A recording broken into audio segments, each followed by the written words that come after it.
Hello दोस्तों, आज ऐसी 5 स्टोरी लेके आया हूँ जो स्टोरी सुन के आपके दिल और दिमाग में ऐसा जुनून आ जाएगा कि आप जो भी करना चाहते हो वो इजीली कर पाओगे और आपके अंदर ऐसी आग लगेगी कि मुझे ये काम कैसे भी करके करना ही है। अगर दोस्तों आपको ये स्टोरी पसंद नहीं आती तो मेरे चैनल को सब्सक्राइब मत कीजिएगा और वीडियो को लाइक भी मत कीजिएगा। तो चलो दोस्तों, बिना किसी रुकावट को स्टार्ट करते हैं पहली स्टोरी। मर्दानी, वो तो झांसी वाली रानी थी। यह कहानी झांसी की रानी की तो नहीं, पर 18 साल की उस लड़की की है जिसने 5 दिन में 20 गोल्ड मेडल जीत के अपना नाम गुमनाम होने से बचाकर बहुत ही फेमस कर लिया। स्ट्रगल के टाइम पे जिस बंदी के पास दौड़ने के लिए शूज नहीं थे, आज वही लड़की एडिडास कंपनी की ब्रांड एम्बेसडर है। लोग कहते हैं कि हमारे पास फैसिलिटी नहीं है, इस वजह से हम सक्सेस नहीं हो पाते, पर सही बात ये नहीं, सही बात ये है कि तुम्हारे पास जुनून नहीं है जिस वजह से आज तुम अटके हुए हो। इस बंदी के पास ना तो कोई ट्रेनिंग कोच था और ना तो कोई ट्रेनिंग स्किल थी, बस था तो इसके पास एक ही चीज, वो था उसका जीतने का जुनून। जिस जुनून से उसने पूरी दुनिया को बताया कि मैं हिमा दास क्या कर सकती हो।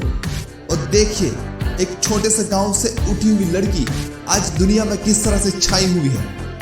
अगर हिमा दास से कुछ सीखना है तो यही सीखना चाहिए कि कितनी भी मुसीबतें आ जाए, कोई भी हमारे पास फैसिलिटी नहीं है, पर हमें जीतना है तो सिर्फ जीतना है, किसी भी हाल में जीतना ही है। अगली स्टोरी ऐसे पागल इंसान की है जिसके पास ना तो कुछ पैसे थे ना तो कुछ काम था। एक ऐसा भी टाइम था जब उसने उसकी बीवी के सारे गहने भी बेच दिए। असली मुसीबत का टाइम तो तब आया जब उसके मकान मालिक ने उसे घर से निकाल दिया और कई दिन और कई रात उसको बस स्टॉप पे टाइम बिताना पड़ा। खुद की भूख मिटाने के लिए उससे अपनी जान से भी प्यारा कुत्ता $25 में बेचना पड़ा। जब वो काम ढूंढ रहा था तब उसने मोहम्मद अली की बॉक्सिंग का मैच देखा। इस बंदे ने 20 घंटे जगकर एक मूवी की स्क्रिप्ट लिख डाली जो पूरी की पूरी डिपेंड थी मोहम्मद अली के फाइट के ऊपर और बॉक्सिंग के ऊपर। प्रोडक्शन हाउस वालों को यह स्क्रिप्ट इतनी पसंद आई कि इस स्क्रिप्ट के लिए $1.25 लाख देने के लिए तैयार हो गए। पर इसकी जिद तो बहुत अलग थी। उसने शर्त रखी कि इस मूवी में मैं खुद लीड रोल करूंगा। प्रोडक्शन हाउस वालों ने उसको मना कर दिया और कुछ दिन बाद $2.5 लाख का ऑफर किया, पर यह जिद्दी लड़का फिर भी नहीं माना। आखिरकार प्रोडक्शन हाउस वाले उसकी जिद के सामने हार मान ली और उसको इस स्क्रिप्ट का मेन लीड रोल बनाया। मूवी रिलीज हुई। मूवी का नाम था आप समझ ही गए होंगे कि मैं बात कर रहा हूं सिल्वेस्टर स्टैलोन की, जिसने कभी अपनी भूख मिटाने के लिए $25 में अपना कुत्ता बेचा था। आज उसकी नेट वर्थ $500 मिलियन। ताकत सिर्फ जीतने से बाहर नहीं आती है, पर तुम्हारे मुश्किल हालात उस सारी ताकत को तुम्हारे अंदर से बाहर निकालती है। नेक्स्ट स्टोरी एक ऐसे जुनूनी व्यक्ति के बारे में है जिसने अपने जुनून से पूरी दुनिया को अपना नाम बताया और उसने क्या किया आज पूरी दुनिया जानती है। हाँ दोस्तों, ये स्टोरी है होंडा के फाउंडर साइचिरो होंडा की, जिन्होंने 15 साल की उम्र में ही एक ऑटोमोबाइल कंपनी में काम करना स्टार्ट कर दिया और 6 साल की मेहनत के बाद अपनी खुद की कंपनी स्टार्ट कर दी, जिसका नाम रखा टोकाई सेइकी। पर बदकिस्मती से ये कंपनी स्टार्ट होने के साथ ही बंद हो गई। इस फेलियर की वजह से उसका गुजारा करना भी दुश्वार हो गया, पर होंडा हार मानने वालों में से नहीं था। 2 साल मेहनत करने के बाद उसने एक और कंपनी खड़ी की, उसका नाम रखा होंडा टेक्निकल।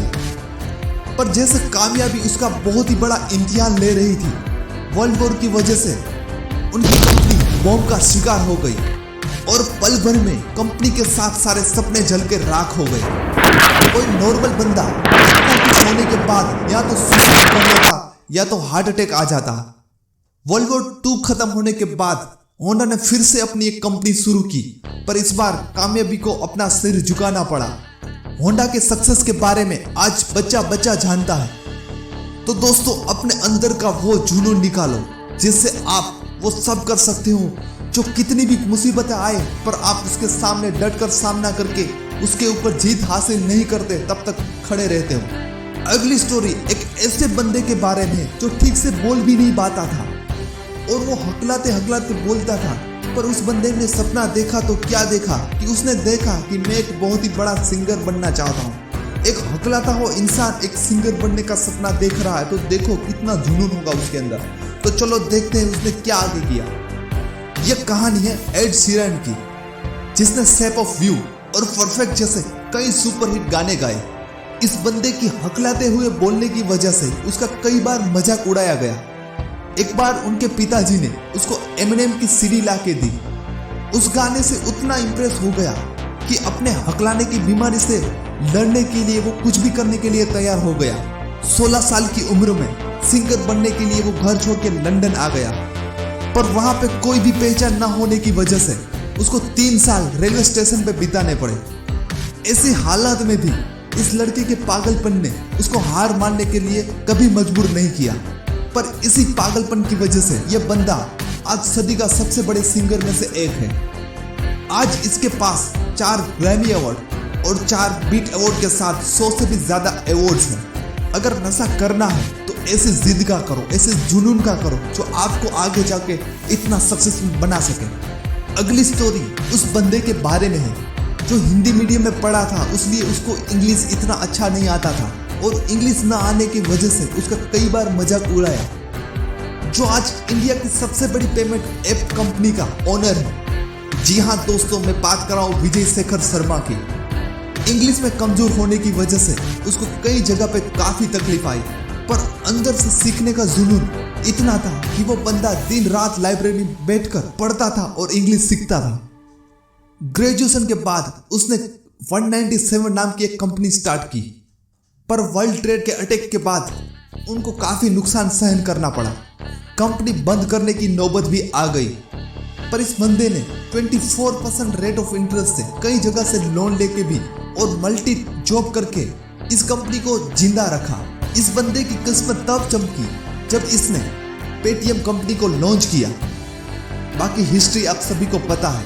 आज इस पेटीएम कंपनी की $15 बिलियन से भी ज्यादा उसकी वैल्यूएशन है और इस कंपनी के investor Ratan Tata, Jack Ma, Warren Buffett जैसे महान इन्वेस्टर हैं। दोस्तों, ये सभी अचीवमेंट तब कर पाते हैं जब आपके अंदर जुनून हो, और ये जुनून आप अपने अंदर से बाहर निकालो बिना किसी रुकावट को। तो दोस्तों, आप सभी को ये स्टोरी बहुत ही अच्छी लगी होगी, तो चैनल को सब्सक्राइब जरूर कीजिएगा, वीडियो को लाइक और शेयर कीजिए, और मेरे दूसरे भी सोशल मीडिया प्लेटफॉर्म अवेलेबल है, उस पर भी आप मुझे फॉलो कर सकते हैं। तो दोस्तों, आज के लिए इतना ही। Bye bye, thank you so much.